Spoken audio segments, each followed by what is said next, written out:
nous avons créé sur le département le CAC 13. En fait, ça veut dire le collectif d'audit citoyen de la dette publique. Et une de nos premières initiatives, c'est ce meeting autour ski. Parce que nous voulons en fait que les personnes, tout le monde, que la population s'empare de ce problème qui est une question en fait politique et pas comptable. Et donc au cours de ce meeting, nous souhaitons lancer la campagne sur l'audit citoyen de la dette publique. Je crois que c'est une démarche qui a déjà existé à l'étranger, en Islande en particulier. Alors, et en Amérique latine aussi. Il y a eu par exemple en Équateur l'audit de la dette de l'Équateur pour voir quelle était la partie légitime de cette dette. Et puis il y a, vous verrez avec Sonia Mitralia, il y a une démarche aussi en Grèce, il y a un comité d'audit citoyen de la dette en Grèce. L'objectif, c'est quoi? Bien, c'est de se rendre compte de pourquoi il y a la dette. Est-ce que c'est ce qu'on nous raconte, c'est-à-dire la baisse, plutôt l'augmentation des dépenses publiques et qu'il faudrait absolument l'austérité pour pouvoir réduire les dépenses publiques? Ou est-ce qu'en fait c'est pour d'autres raisons et en particulier parce que les recettes, les impôts ont baissé ces dernières années. En fait, on utilise la dette pour nous imposer des politiques d'austérité. Vous êtes venu pour parler de la dette? Je ne suis pas venue seulement pour parler de la dette. Je suis venue parler pour amener un cri de toute la population grecque qui est étranglée au nom de la dette. Quel est votre objectif? Notre objectif, c'est de ne pas payer la dette. Justement, en ce moment, on assiste à une crise humanitaire à cause des mesures qu'on a établies. On est déjà au 8e plan d'austérité en Grèce. Les revenus des familles ont diminué de 50%, parfois même jusqu'à 70%. On est maintenant à des retraites de 380 € et il y a la faim qui commence dans les quartiers populaires, mais même chez les jeunes élèves, il y a 10% des jeunes élèves qui s'évanouissent parfois dans l'école parce qu'ils n'ont pas à manger. Et il y a des millions qui n'ont plus en ce moment de couverture de maladie. Donc vous voyez, à cause des coupes qu'il y a dans les hôpitaux, jusqu'à 40%, les médecins qui s'en vont parce qu'ils ne sont pas payés pendant déjà des mois. Il y a des manques de médicaments, de pansements, d'aspirine. On ne peut plus opérer. Il y a 210 structures qui ont été dissoutes pour faire des économies. Et c'est à cause de ça qu'il y a beaucoup de gens même qui peuvent mourir, vous comprenez. Donc en ce moment, il y a 2/3 du budget de l'État qui vont au paiement, non pas du capital de la dette, mais aux intérêts de la dette. Ce qui veut dire que les services publics sont détruits, mais il y a aussi un énorme problème économique, parce qu'il y a l'économie qui se détruit, et la petite bourgeoisie, des petites industries, des magasins qui ferment.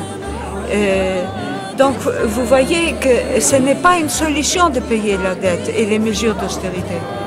Vous cherchez à faire quoi en parlant de ces questions à la population française? Et ce que nous voulons, c'est lancer un appel.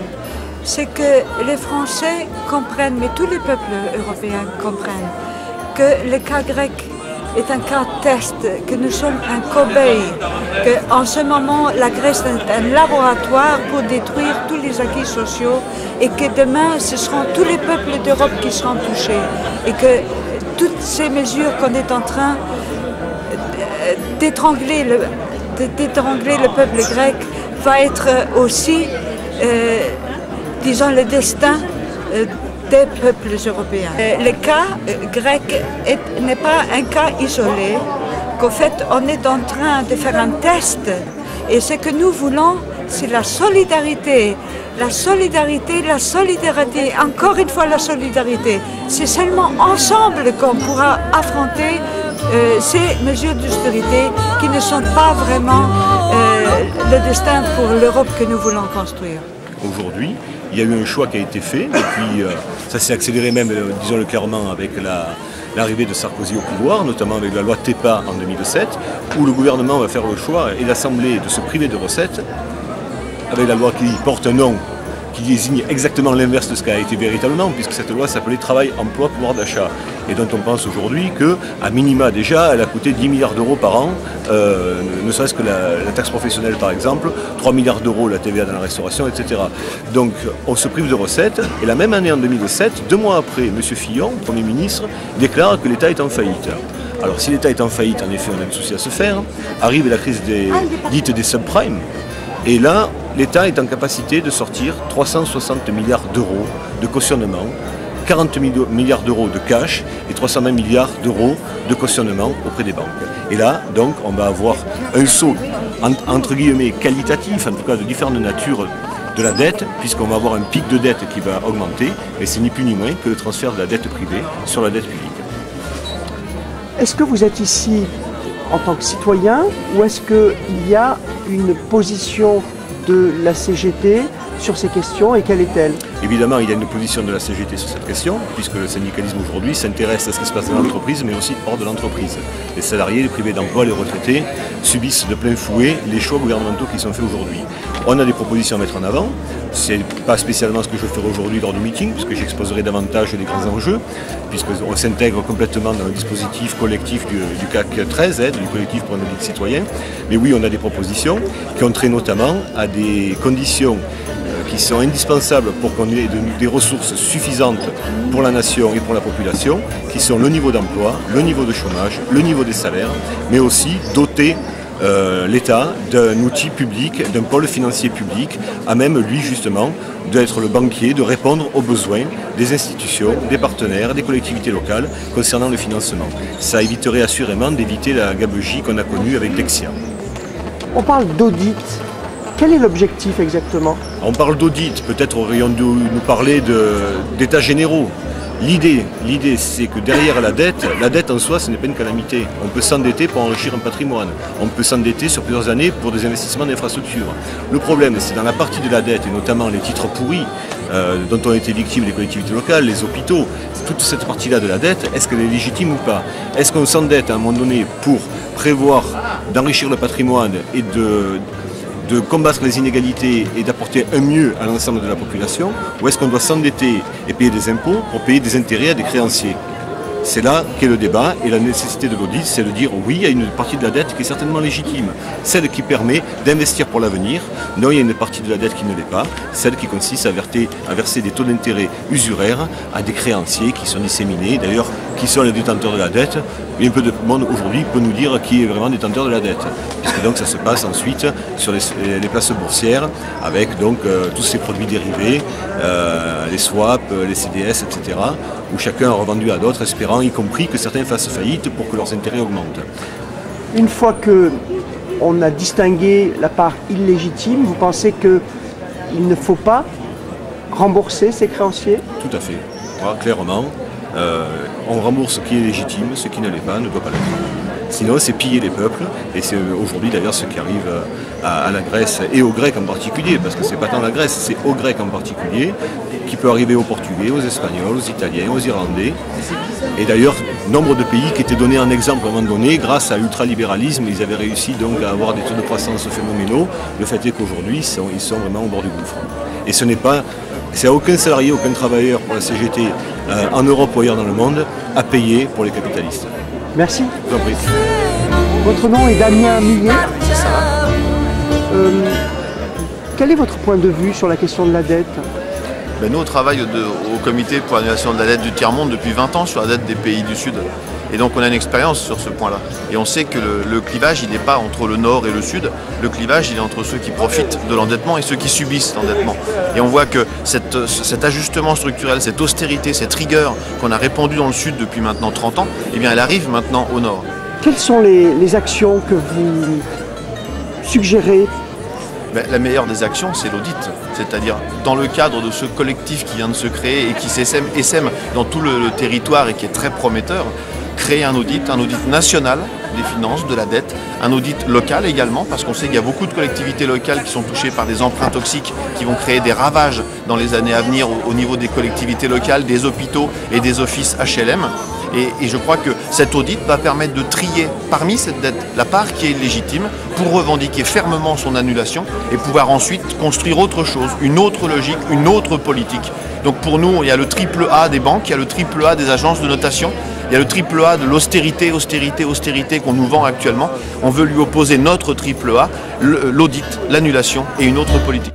Mais mes chers amis, ceci est le résultat de plusieurs décennies d'expérimentation rigoureuse. Un travail d'équipe. Rendons hommage à nos grands anciens. Milton Friedman. Dieu et son âme in Goldie Trust. Et Maggie Tina Thatcher, une femme adorable, mais adorable, pleine de ressources.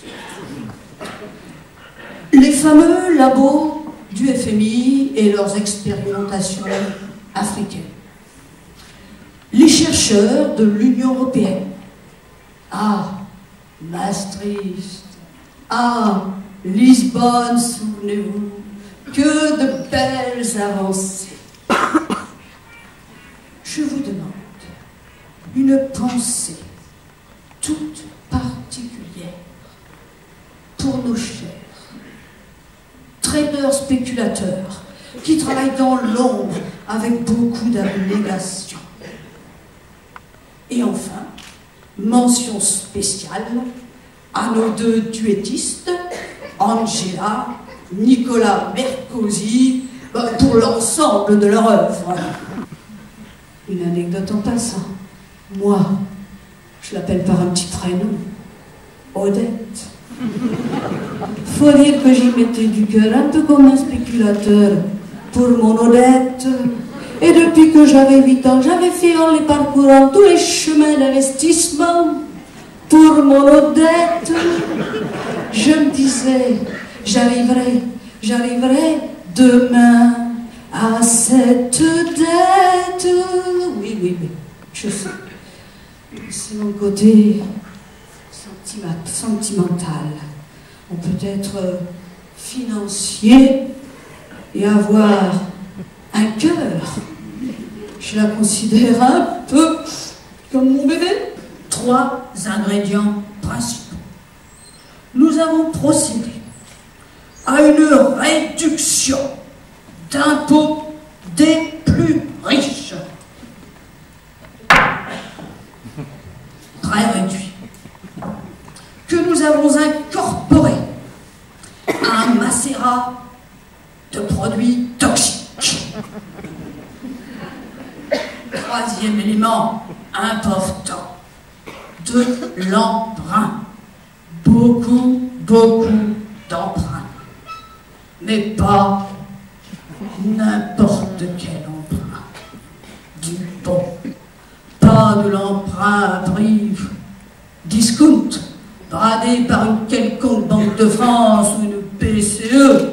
Non, du bon, du cher. C'est un mécanisme très puissant de transfert de richesse. De transfert de richesse des peuples du Sud et maintenant encore plus des peuples du Nord, vers des créanciers, vers de riches créanciers. Oui, cette dette est un mécanisme de transfert de richesse, mais ce n'est pas que ça. C'est un mécanisme de domination politique.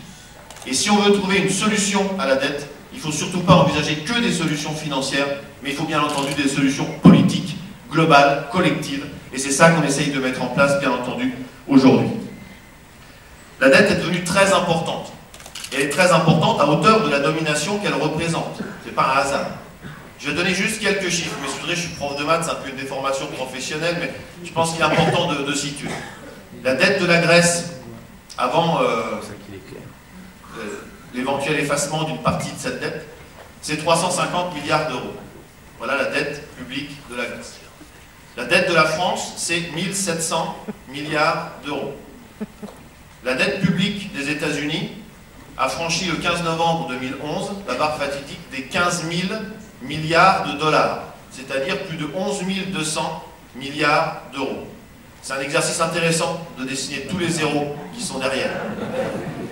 Oui, les montants de cette dette sont proportionnels à la domination qu'elle représente. Et il faut lutter contre la dette pour lutter avant tout contre cette domination. Alors, il y a 3 causes majeures que je vais juste citer, je ne vais pas m'étendre puisque Christian y reviendra tout à l'heure. La première cause qui a conduit à une telle dette aujourd'hui, c'est la hausse des taux d'intérêt. Cette hausse, elle a été enclenchée par Paul Volcker aux États-Unis en 1979. Notre amie Margaret Thatcher, dont on a parlé tout à l'heure, amie entre guillemets, qui était arrivée au pouvoir en 1979 également, a continué cette hausse des taux d'intérêt. Et de ce fait, les taux ont pris des proportions importantes et sont devenus très nettement supérieurs aux taux de croissance dans les pays du Nord. Et la dette a commencé à gonfler de manière importante. La deuxième cause, ça a été la contre-réforme fiscale. Les cadeaux faits aux riches, les cadeaux faits aux grandes entreprises. Pour vous donner à ce sujet juste un chiffre, entre 1980 et 2008, j'ai cherché la part des prélèvements obligatoires destinés aux administrations centrales. Vous savez que la dette publique est divisée en 3 parties. Il y a les administrations centrales, dont l'État est la plus grosse partie. Il y a les administrations locales, et puis il y a les organismes de sécurité sociale. Pour les 2 derniers, les dépenses ont été de plus en plus importantes, puisqu'avec la décentralisation, il y a eu des transferts de compétences, mais les recettes aussi. Et, grosso modo, les 2 ont suivi à peu près la même courbe. C'est au niveau des administrations centrales que tout s'est joué. Et le chiffre des prélèvements obligatoires destinés aux administrations centrales sont passés de 18,8% du PIB en 1980 à 14,6% du PIB en 2008. C'est 4 points de PIB dont l'État, particulièrement, s'est privé en termes de recettes fiscales. Et ces recettes fiscales, bien entendu, c'était des cadeaux fiscaux faits aux riches, on y reviendra tout à l'heure. Et puis la troisième grande cause d'explosion de la dette, c'est la crise. La crise qui a éclaté à la mi-2007, mais une crise qui a éclaté à cause des excès, des erreurs volontaires des banquiers. Ce n'est pas notre crise, donc ce n'est pas notre dette.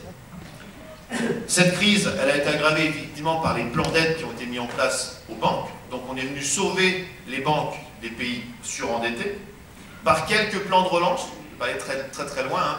On a fait quelques plans de relance au début, on a fait ce qu'on appelle une stratégie du choc différée. C'est-à-dire que quand la crise a éclaté en 2008, on a fait pendant quelques mois un petit peu de plans de relance, et puis ensuite on a mis en place cette stratégie du choc que Naomi Klein décrit dans son dernier livre, et là maintenant on déguste, bien sûr. Et puis des rentrées moindres liées à la crise, et encore aggravé tout cela à cause de l'austérité, bien sûr, qu'on nous applique chaque jour à des degrés divers dans les différents pays du Nord, mais on y a tous droit. Les États-Unis ont été l'épicentre de cette crise, mais c'est en Union européenne qu'elle a le plus frappé. L'Union européenne était le plus touchée par cette crise, même si ce n'est pas sur son territoire qu'elle a éclaté, pour des raisons financières. Déjà parce qu'il y a des instruments qui ne sont pas adaptés à la situation actuelle. La BCE, bien sûr, on y reviendra. Une BCE, c'est intéressant de souligner, qui insiste toujours très lourdement sur son indépendance. Mais son indépendance, elle est par rapport au pouvoir politique, c'est-à-dire par rapport au choix des citoyens. Elle n'est pas du tout indépendante par rapport aux banques. Elle est très perméable, au contraire, aux volontés des banques, et elle prend des décisions qui sont toujours favorables aux volontés des grandes banques. L'euro représente une camisole de force pour beaucoup de pays, et le budget de l'Union européenne est très faible si on le compare au budget des États-Unis, où l'État fédéral a un budget beaucoup plus important que chacun des États. Alors, est-ce qu'on doit payer? Avec les différentes causes qu'on a listées, qu'on va détailler tout à l'heure, est-ce qu'on doit payer cette dette? C'est intéressant de voir qu'en fait, on se plaît à nous montrer un État comme si c'était un foyer ou une personne. Je lisais les Échos, je suis désolé des fois que je lis les Échos parce qu'il faut savoir ce que ceux d'en face y pensent. Je lisais les Échos dans le train là en venant et puis j'avais un petit peu de retard. Et je voyais une chronique de Jean-Marc Vittori dans les Échos où il parlait d'une personne qu'il appelait Monsieur l'État. C'est vraiment, on essaye de personnaliser un État qui ne se comporte pas du tout comme une personne. Et c'est pas anodin, on le fait vraiment de manière volontaire, parce qu'on nous dit qu'un État doit gérer sa dette en bon père de famille. Si on construit un rapport de force qui nous est favorable, on peut obtenir l'illégitimité de ces dettes et qu'elles ne soient pas remboursées. Et tout le travail des collectifs d'audit, c'est de monter ce rapport de force et d'avoir des billes pour aller affronter les créanciers. Pour l'instant, on n'y est pas, mais on avance. Le problème, c'est qu'aujourd'hui, la question du remboursement de la dette, c'est un tabou. On refuse que nous posions cette question-là. On nous dit, la question, c'est pas est-ce qu'il faut rembourser, c'est vous allez rembourser. On peut discuter de modalités, comment on va moduler les sacrifices, mais il va falloir du sang et des larmes. Pourquoi? Est-ce qu'il faut vraiment rembourser cette dette-là? Si elle est légitime, non, il n'y a pas à la rembourser. Il paraît qu'on vit au-dessus de nos moyens. On vit au-dessus de nos moyens. Qu'est-ce que ça veut dire, cette phrase-là? On vit au-dessus de nos moyens, ça veut dire on s'est endetté pour avoir des conditions de vie qui sont trop élevées par rapport à ce qu'on pourrait faire. On s'est endetté pour avoir une retraite à 60 ans. Écoutez, non, vraiment, une retraite à 60 ans, c'est illusoire, on ne peut pas la financer. Il faut remonter l'âge de la retraite. On s'est endetté pour vivre dans de bonnes conditions, pour avoir des niveaux de vie décents. Et puis non, c'est pas possible, il faut qu'on soit plus pauvre. Or, c'est marrant parce que le nombre de personnes vivant sous le seuil de pauvreté ne cesse d'augmenter depuis 2004. La dette galope et la pauvreté aussi. Or, si la dette fait en sorte qu'on vit au-dessus de nos moyens, ben, c'est un problème quand même, ne croyez pas? Qui ont été contractés dans l'intérêt général de la collectivité. Il y a plusieurs notions qu'on peut activer pour ne pas rembourser une dette. Il y a l'état de nécessité. Un État ne peut pas rembourser sa dette au péril de sa propre survie politique, économique et sociale. Il faut faire sauter ce verrou-là. Il faut qu'on mette tout notre poids pour faire sauter ce verrou-là.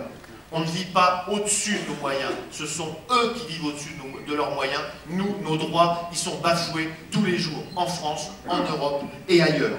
Nous ne paierons pas leurs dettes. On ne veut pas de leur triple A à eux. On veut de notre triple A à nous. L'audit, l'annulation et une autre politique. Je vous remercie.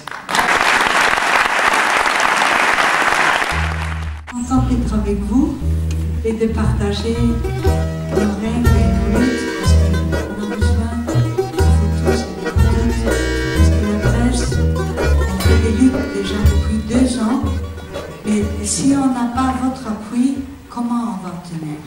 On a besoin de votre solidarité et de la solidarité de tous les peuples d'Europe. Alors le cours de l'histoire s'accélère. Et les événements cataclysmiques des derniers jours en Grèce doivent désormais convaincre même les plus hésitants. La Grèce tend à devenir aujourd'hui pour cette Europe de 2012 ce qu'a été l'Espagne pour l'Europe de 1936. Cette constatation apparemment osée n'est pas le fait de quelques romantiques. Non, c'est le fait de nos gouvernants, car ceux qui nous l'assènent à longueur de journée depuis bientôt 2 ans, ce sont ceux d'en haut, les Merkel, les Sarkozy, les FMI, les banquiers, la réaction néolibérale par-delà les frontières nationales, ceux qui ont choisi de transformer la Grèce en laboratoire de leur politique inhumaine et les Grecs en Kobe de leur thérapie de choc. Quand le pouvoir d'achat de l'écrasante majorité de la population est déjà amputé de 50, 60 ou même 70% et plus, quand la classe moyenne de ce pays est ruinée et en voie de paupérisation galopante, si même elle n'est pas en voie de disparition, quand les nouveaux salariés ne touchent plus que 417 € et les nouveaux pensionnés 320 €. Est-ce que de la simple rigueur tout ça? Quand 1 sur 2 jeunes grecs, et surtout c'est les femmes qui sont des chômeuses, et le chômage a atteint désormais 25%, et qu'il y a désormais plus de Grecs qui ne travaillent pas que de Grecs qui travaillent, comment peut-on parler de simples sacrifices passagers quand la malnutrition fait des ravages parmi les petits élèves de l'école primaire et la faim pointe le nez dans les quartiers, même petits bourgeois des villes grecques? Et comment peut-on prétendre que tout ça c'est nécessaire pour mettre de l'ordre dans les finances de la Grèce, quand les bourreaux eux-mêmes admettent cyniquement que leur politique imposée de force à la Grèce ont échoué, ne font qu'enfoncer ce pays toujours plus profondément dans une récession monstrueuse et que la dette grecque ne pourra jamais être remboursée. Alors simple sadisme de la tristement célèbre Troïka, ou plutôt une guerre. Des très riches contre tous les autres. Et en même temps, ne l'oublions pas, car c'est très grave. Nous assistons à la résurrection du pire néocolonialisme quand nous voyons la Grèce humiliée et dépourvue de pratiquement toute souveraineté nationale, traitée par ses prétendus partenaires européens comme une véritable colonie, un protectorat sous tutelle dirigé sur place par un quelconque Gauleiter de Mme Merkel et de M. Schäuble. Vos médias sont comme les nôtres. La réalité qu'ils nous décrivent est totalement irréelle. Nous parlons de la Grèce actuelle, ils insistent sur le fait qu'il y a à Athènes un gouvernement d'union nationale appuyé par les 4/5 des représentants du peuple grec. Donc, si on les croyait, on arriverait à la conclusion que les Grecs sont plutôt masos et adorent être maltraités. Évidemment, la réalité est tout autre. Une douzaine de grèves générales, et même plus, en moins de 2 ans, d'innombrables luttes et des grèves très dures, des occupations dans tout le pays, un climat presque insurrectionnel depuis des mois, un mouvement des indignés, comme on les appelle, des aganatismènes grecs, qui a balayé toute la Grèce pendant 3 mois, des affrontements très violents avec les forces de répression déchaînées, des ministres et des députés qui n'osent plus sortir de chez eux depuis 10 mois, car ils sont hués et même tabassés par les passants. Un parlement assiégé de plus en plus fréquemment par des centaines de milliers de manifestants qui tôt et tard vont le prendre d'assaut. La politique grecque subit un véritable bombardement sans précédent. Un pan entier de cette société sont à la recherche de solutions radicales à la crise et à leur paupérisation galopante.